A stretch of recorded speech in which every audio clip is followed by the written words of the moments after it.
and thank you for showing up for Cooking with Katie's special guest, Dr. Kirby. And today again, we have our special little helper, Reese. Is she the cutest thing you ever saw or what? Katie, what are we cooking today? Today we're going to make some salmon. And we're going to cook some salmon. Not make some salmon. Wow. We're going to cook some salmon. And we're going to make a really good salsa to top the salmon with. And we're going to put all of that on top of some really good greens. So, do you know what that sounds like to me, Katie? What? That sounds like a cardiovascular, anti-inflammatory magic meal. That's what that sounds like. That's what it is. Let's get started. We'll go ahead and first start with the salmon. I've got a piece of salmon here. Looks delicious. I'm just going to top it with a little bit of lemon peel. You can either do lemon zest if you have a fresh lemon ready. I'm going to do a little bit of that, a little bit of pepper, and we're going to do just a little bit of sea salt on the top.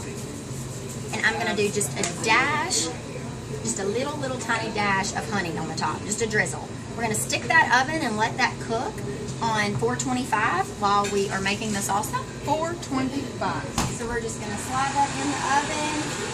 Voila. And it is ready to go. It is that easy.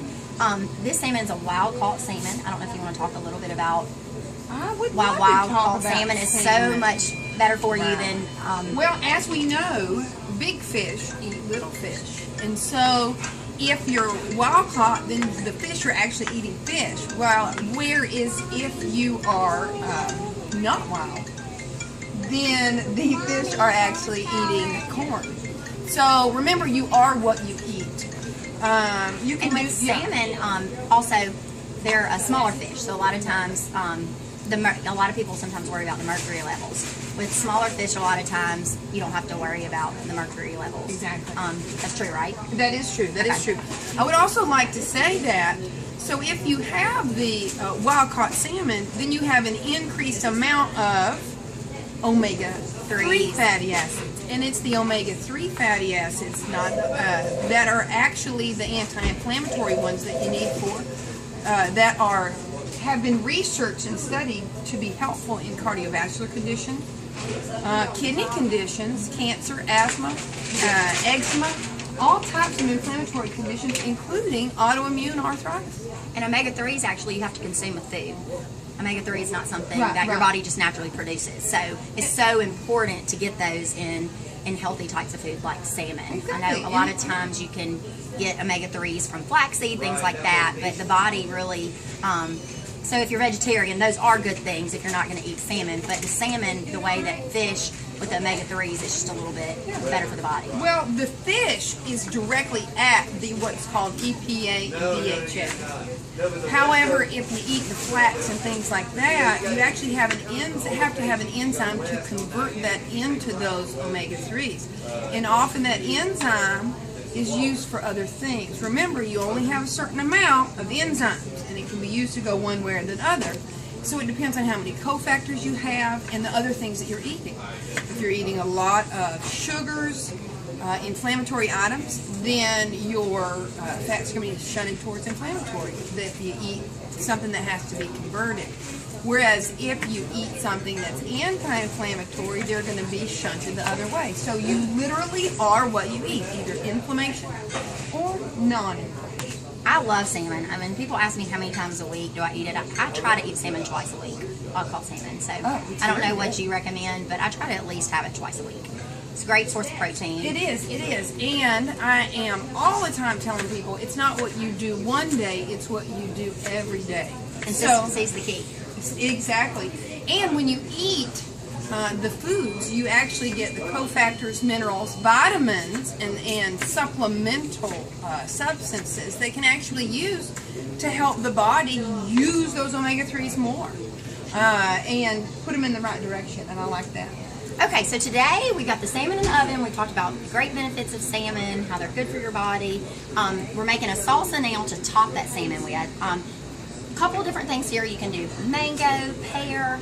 As I'm chopping pineapple right now, and I'm probably going to do a little pear with it. You can pick your fruit you want to use. I love mango. My mango's not quite ready, so I'm actually today using a pineapple, which is great. Pineapple and mango together is wonderful. And then I'm dicing up some onion. You want to talk, and then I'm going to cut up on Kirby's talking on avocado and tomato. I'm going to chop those. If you want to talk about, we're going to get some of this. Strawberries be good in this?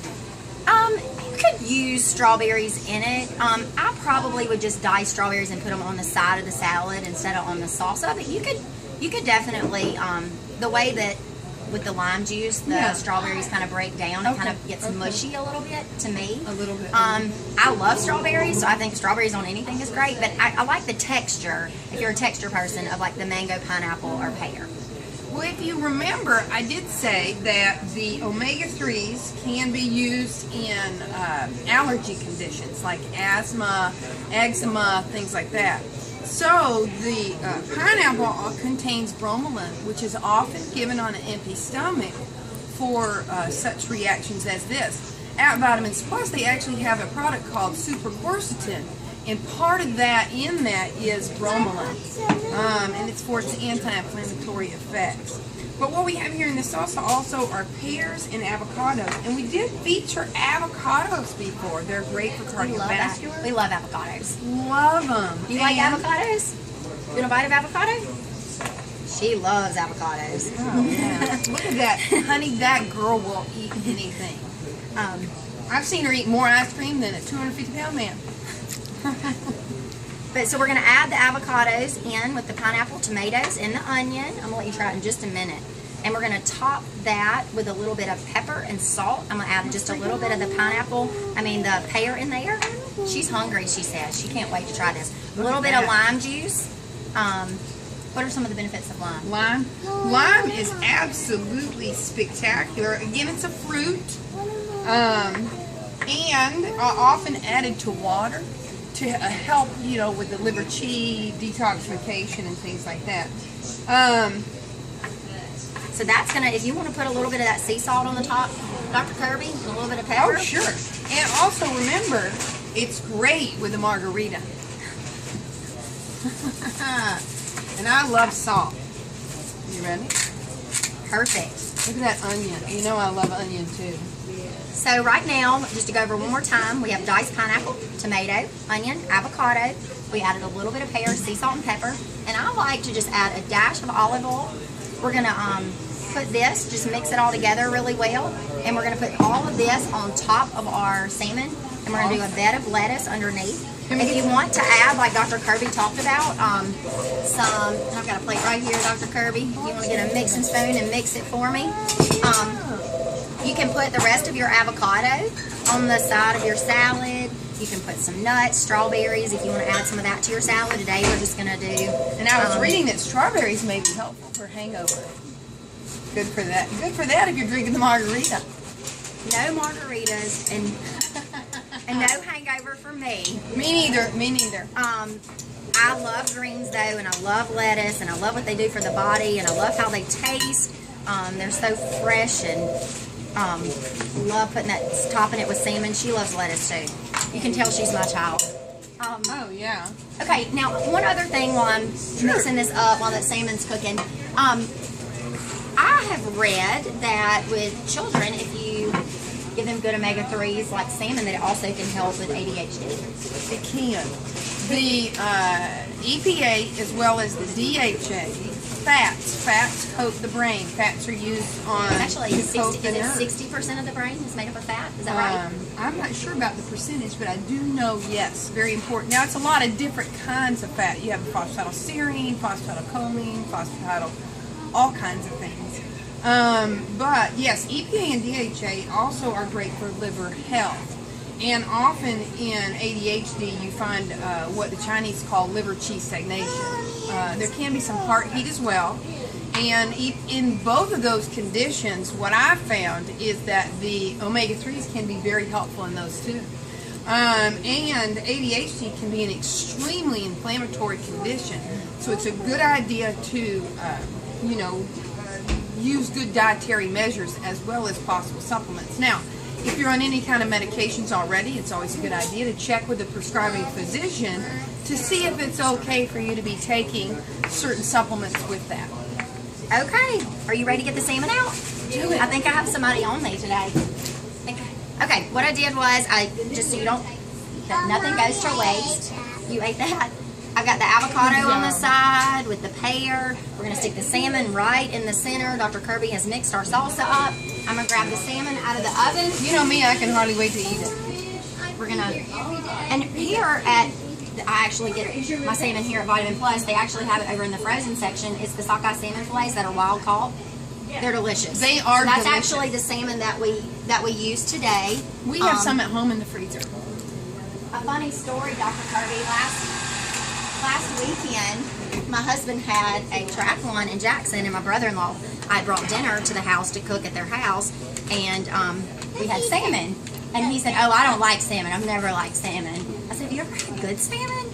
And he was like, "What do you mean?" And I was like, "Well, have you ever had like good wild caught salmon?" And he's like, "Well, I don't know." I said, "Well, you just try a bite." He tried it and loved it. He swore that he hated salmon, but I gave him the real stuff, not the process, not the grown, Yes. the farm raised, truly the wild caught, and he thought it was amazing. But remember and to it cook made me it. smile. Oh, actually, high five. Remember to cook your salmon though, because parasites do exist in lots of. Let's put this stuff up here. So you can see here we just cooked it, the salmon. I'm just going to top that right now. And Looks put so good. It's so yummy. I'm Once going you hit your lips, it's so good. put the salmon, and that was just cooking for like 10 minutes. I like this skin on the bottom. It has so many nutrients. So a lot of people are like, "Oh, don't leave the skin on there." I love the skin. I do too. I think it's delicious. I'm going to eat it right now. That does not surprise me, Dr. Kirby. Oh, that's really good. That's really good. You like it? Oh yeah, y'all should download this recipe. And then we're gonna top the salmon with the salsa. And there's the lime juice and the olive oil already in the salsa. So it is ready to eat. No salad dressing even needed. Today, I think we have a fabulous meal. Quick and easy. We've got our salmon. Are you ready? Over a salad, avocado pear with, don't dig in too quick, we're gonna share. I With know. a mango salsa. I'm excited. Thank you, Dr. Kirby, for all the nutritional info today. We Thank you, appreciate Reese, for you. joining in. Thank you very much for joining us. We appreciate you. If you have any questions, just let us know. Have a great day. Thanks.